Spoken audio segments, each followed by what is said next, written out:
Uma visão.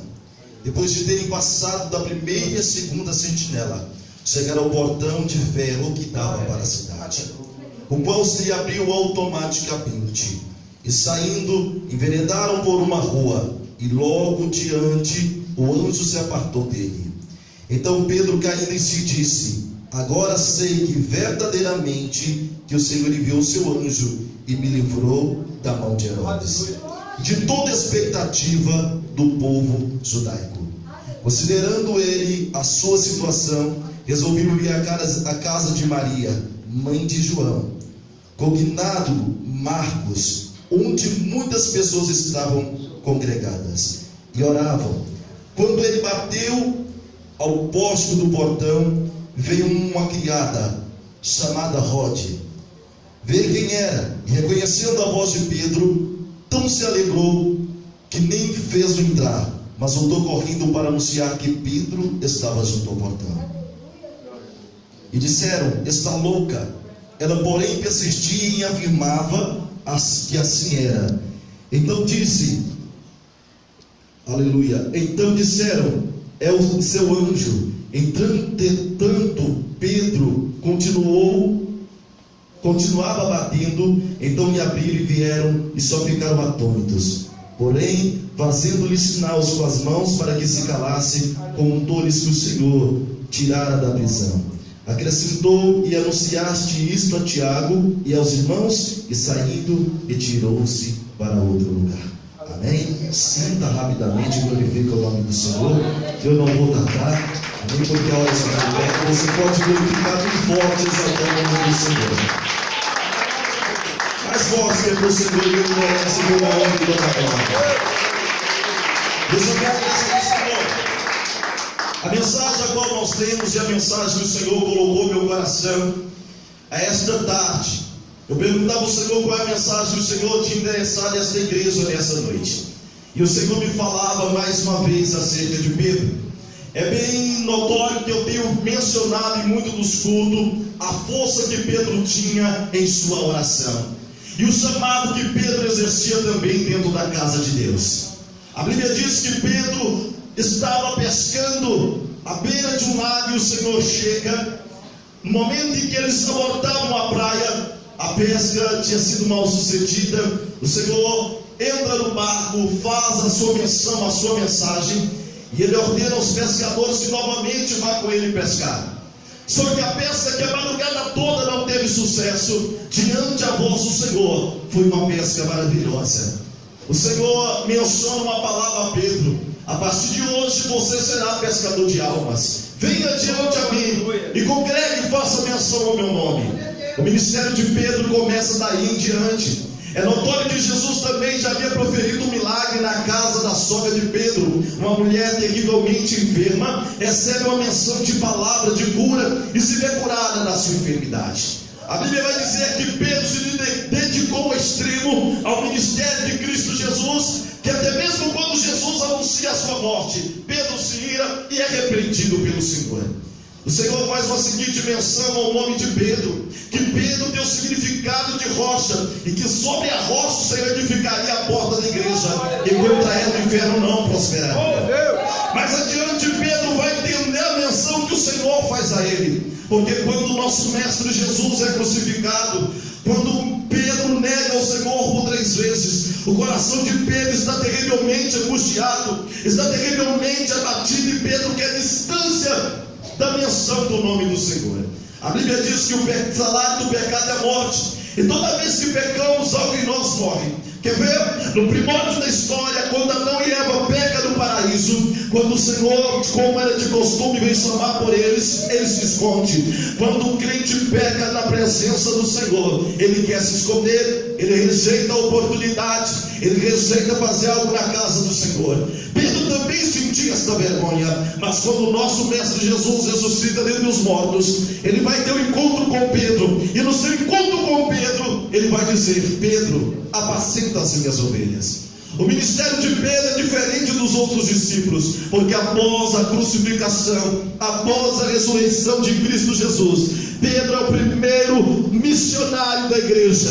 Pedro é o primeiro a tomar postura mediante a igreja. Na mensagem de Atos 2, Pedro vai pregar. Na mensagem de Atos 2, através da mensagem de Pedro, o Espírito Santo desce naquela casa, repousa sobre os demais discípulos, e eles estão preparados para poder fazer menção ao nome do Senhor. A Bíblia vai dizer que Pedro vai começar a ser diferente dos outros discípulos. O primeiro milagre na vida dos discípulos vai acontecer por intermédio a Pedro, porque Pedro vai pregar e o paralítico vai se levantar e vai começar a andar. Dorcas vai ressuscitar dentre os mortos. Paulo vai se converter ao Evangelho, e é Pedro que vai instruir o início da carreira de Paulo.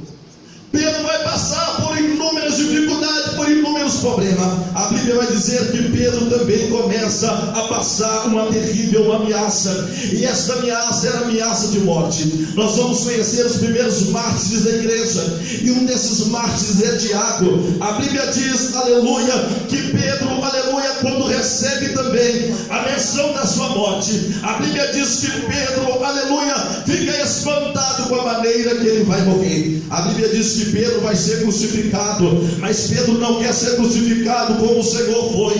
Pedro vai ser crucificado de cabeça para baixo, porque ele não se achava digno de ser crucificado da mesma forma que o mestre. Mas eu quero mencionar algo especial na vida de Pedro nessa noite, que era a força que Pedro tinha na oração, que era a maneira que Pedro ensinava os discípulos ouvintes da palavra acerca da oração. A primeira mensagem de Pedro vai se converter 3.000 almas para o reino dos céus. A primeira mensagem de Pedro, 3.000 pessoas vão abrir o coração para deixar Jesus entrar. Na mensagem de Pedro, as pessoas vão conhecer quem é Jesus. E a Bíblia diz que Pedro, ele dava e se doava pela mensagem. Pedro se entregava para pregar a mensagem, e toda a mensagem que Pedro pregava era uma mensagem que produzia vida, era uma mensagem que produzia arrependimento, era uma mensagem que mostrava a ligação do homem e Deus. A Bíblia vai dizer que quando Pedro foi preso por Herodes, a igreja estava orando, e quanto mais a igreja orava, mais a oração da igreja tocava o coração de Deus. Pedro lá no cárcere esperando o seu veredito de morte nas mãos de Herodes, a Bíblia vai dizer que Pedro, aleluia, recebe a presença de um anjo dentro do cárcere onde ele estava preso. Esse anjo vai desatar as correntes que prendiam a ele a dois homens, dois guardas fortes e valentes, que estavam incumbidos de guardar a vida de Pedro. No final da noite, Pedro certamente seria dado como morto, porque o povo ansiava ver a morte de Pedro. Mas o anjo vai entrar quando aqueles dois sentinelas estão dormindo, e vai desatar as correntes que prendiam Pedro. Pedro vai passar pela primeira guarda, a primeira parte do exército que estava incumbido de guardar a sua vida, e todos vão estar dormindo. Vai passar pelo primeiro portão, o portão vai se abrir, e o portão que da cidade também se abre automaticamente. Pedro vai pensar que ele está tendo uma visão, mas quando o anjo diz para ele: agora segue daqui, porque eu desejo voltar, o anjo sobe, Pedro continua a andar, e na casa de Maria, mãe de João, a Bíblia vai dizer que Pedro bate na porta, a criada entra e vai olhar o que está acontecendo, e quando ela vê Pedro, ela volta assustada com aquela situação, e ela diz: Pedro está na porta. Alguém olha e fala: está doida, está louca, ele está bem preso. Mas ela insiste em dizer que Pedro está na porta, e quando vão olhar, se admiram também com aquela situação. A euforia era tamanho que Pedro manda o povo calar a boca, porque certamente se ouvisse o alvoroço, iriam novamente prendê-lo. O único instante que Pedro tem para falar é que Deus foi com ele, é que Deus livrou a ele, e que Deus atendeu a oração da igreja. A oração da igreja tem efeito, a oração da igreja provoca milagre, a oração de Deus provoca cura, a oração da igreja provoca libertação. Se você ainda não recebeu o seu milagre, é porque você não tem sabido tocar no coração de Deus com a tua oração. Quanto mais você orar, mais perto de Deus você vai estar. Quanto mais você orar, mais em Deus você vai tocar. E quanto mais você tocar em Deus, mais bênçãos e milagres acontecerá na tua vida. Uma mulher de 12 anos sofrendo com hemorragia de sangue, ela ouve dizer que Jesus está passando, e ela vai por entre as pernas da multidão, e ela chega e toca no manto de Jesus. E quando ela toca, imediatamente, instantaneamente, ela se vê curada da sua enfermidade. A Bíblia diz também que um homem de 38 anos deitado numa cama em um tanque esperando um milagre, ele tem um encontro com Jesus. E quando Jesus ordena, ele se levanta e se põe a andar. Quando um milagre vai acontecer e vai ficar marcado na história, o nosso Jesus também vai ensinar a oração. Ele ora pedindo ao Senhor para que ressuscite Lázaro, e na oração o Senhor ressuscita Lázaro dentre os mortos. Deus está te ensinando nesta noite, meu irmão, o segredo para a tua prosperidade, o segredo para o seu milagre não é no profeta, não é no pregador, não é no pastor, não é no nome da igreja, é a maneira íntima que você toca no Senhor. E esta maneira íntima não é com as suas boas obras de caridade, porque se fôssemos salvos por caridade, muitos já estariam com a vida ganha. Mas não, a maneira que se toca no Senhor é na santidade. E para você se tornar santo, você precisa de diálogo, você precisa de comunicação. E como é esse diálogo, esta comunicação? É falar com Deus. Quanto mais você fala com Deus, mais perto de Deus você está. Quanto mais você fala com Deus, mais perto de Deus você está. E quanto mais você fala com Deus, mais o Senhor se levanta no trono para mudar a tua história, para mudar a tua vida, para mudar a tua casa. Enquanto a igreja orava, o Senhor operava a libertação na vida de Pedro. Enquanto a igreja orava, o Senhor libertou Pedro da mão de Herodes. Mas a igreja da atualidade é bem diferente. A igreja da atualidade caminha na contramão de tudo que foi dito e de tudo que foi ensinado. A igreja da atualidade quer milagre de mão beijada. A igreja da atualidade se pega em fatos simples e acha que para receber o milagre é um lencinho, é uma rosa, é uma ungida, e não é. É a sua comunhão, a sua intimidade com Deus que provoca milagre. Aquela mulher que estava há 12 anos sofrendo com aquela hemorragia, se ela não tivesse intimidade de chegar e tocar em Jesus, ela não ia se ver curada, porque a Bíblia vai dizer que ela já tinha batido em muitas portas, já tinha gastou a medicina e nada resolveu o seu problema. Mas ela disse que se somente eu tocar em Jesus, eu ficarei curada. Ela usou intimidade, ela usou a fé e tocou em Jesus. O paralítico no tanque de Betesda, ele só ficou curado porque ele teve um bate-papo repentino com o Senhor. E nesse bate-papo ele não duvidou, ele acreditou e se levantou. O Senhor está te dizendo que não é o homem que vai mudar a tua vida dentro da tua casa, que não é a mulher que vai mudar a vida dentro da tua casa. O Senhor está te dizendo que você quer mudança na tua família, seja mudança, seja o pilar, seja a diferença, seja imagem e semelhança do Senhor. Ele disse que assim como é Ele, para ser como é Ele, você tem que caminhar como Ele caminhou. E como Ele também ensinou a caminhar.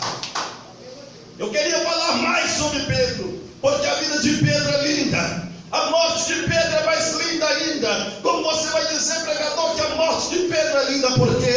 Porque Pedro sabia que mesmo ele morrendo, ele não estava perdendo o fôlego de vida, mas ele estava glorificando quem o chamou e quem o preparou. Pedro estava demonstrando que na sua morte, no ato de virar a cruz de cabeça para baixo, ele estava mostrando submissão ao Senhor.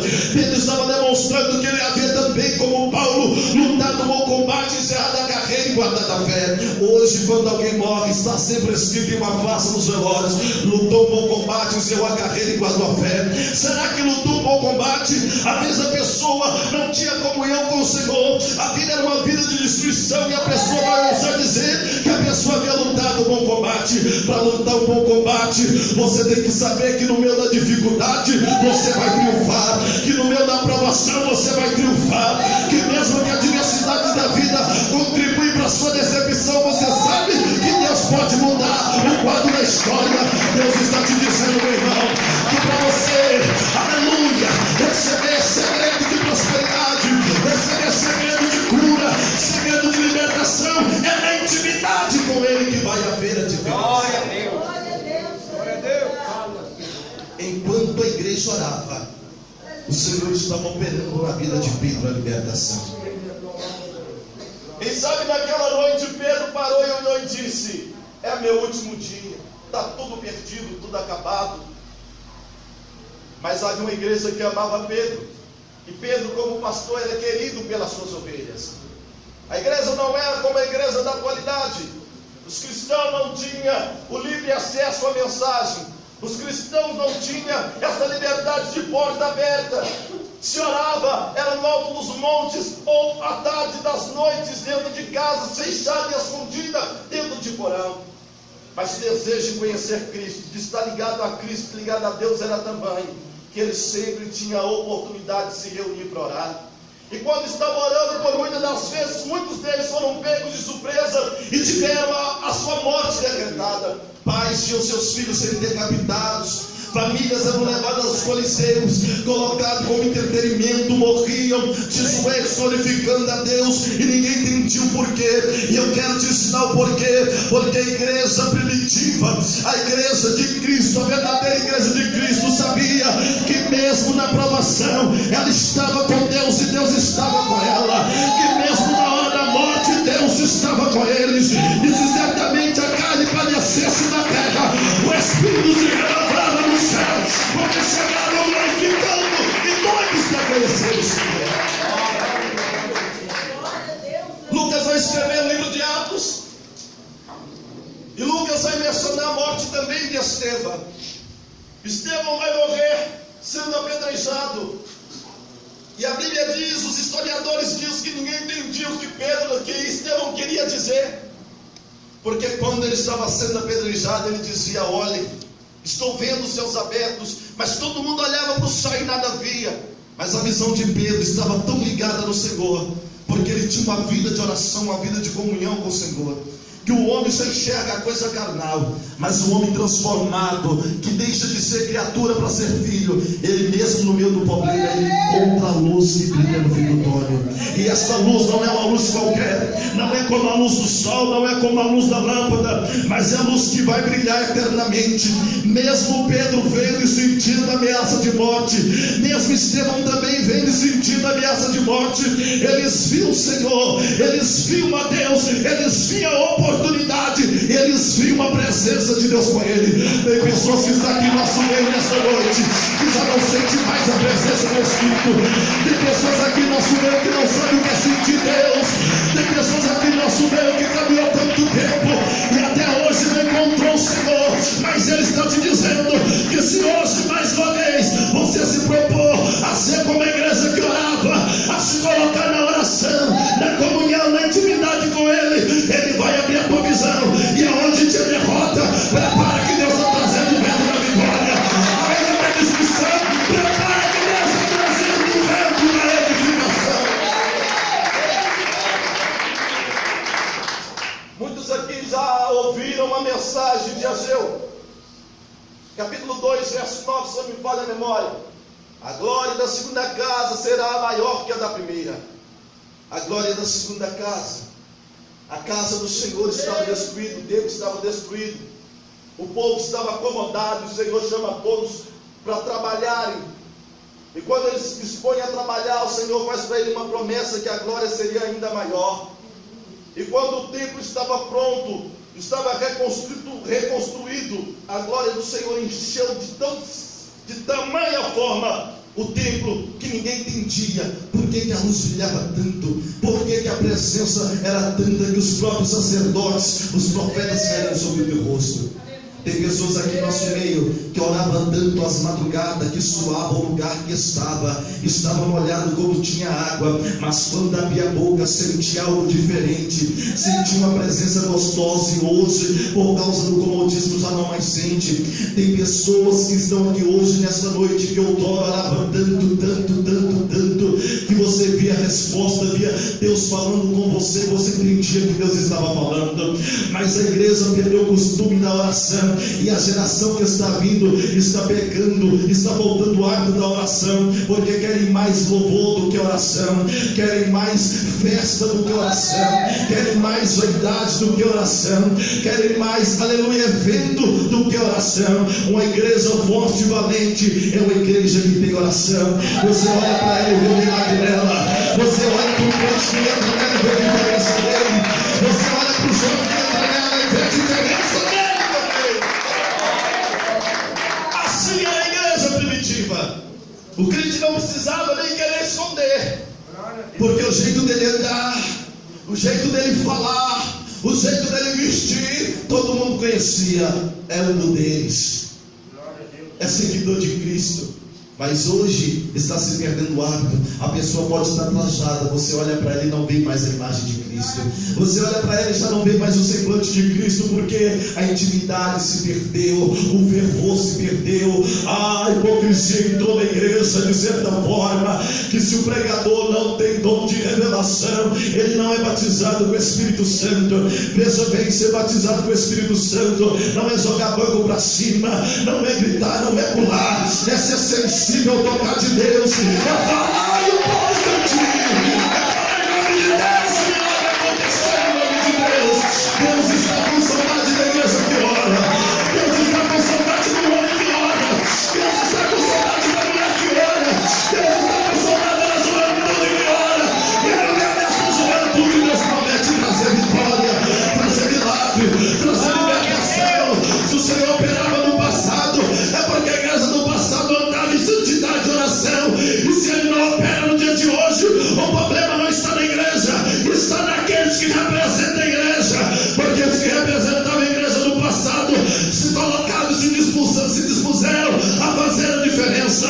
E por se disporem, o Senhor manifestava a graça através deles. Se o Senhor não opera a cura, canceroso chega canceroso e vai embora canceroso, é porque a igreja está perdendo o ato da oração. Porque onde os crentes estão, a igreja primitiva e põe a mão, o milagre acontecia. Se tinha câncer, o câncer ia embora. Se tinha paralisia, a paralisia ia embora. Se havia obra de macumbaria, a macumba tinha que ir embora. E se hoje o Senhor não opera, o problema não está na igreja, o problema está nos representantes da igreja, que sou eu e você, que estamos no incomodismo, que deixamos o hábito da intimidade com o Senhor, e por isso ele não tem operado. Mas eu tenho certeza e confio que no meio de muitos que perderam o hábito, ainda há uma minoria que ora, ainda há uma minoria que sente saudade, ainda há uma minoria que muda. E para ter essa minoria é que o Senhor vai manifestar poder em nosso meio. Quem recebe essa mensagem, até porque glorifique e exalta o nome do Senhor. Em nosso meio tem 4 pessoas que me enganam no Espírito Santo de Deus, que não é que não se engana. Entre essas 4 pessoas, o Senhor me mostra vocês passando luta dentro da sua casa, com a sua família. Entre essas 4 pessoas tem um especial que você já disse que vai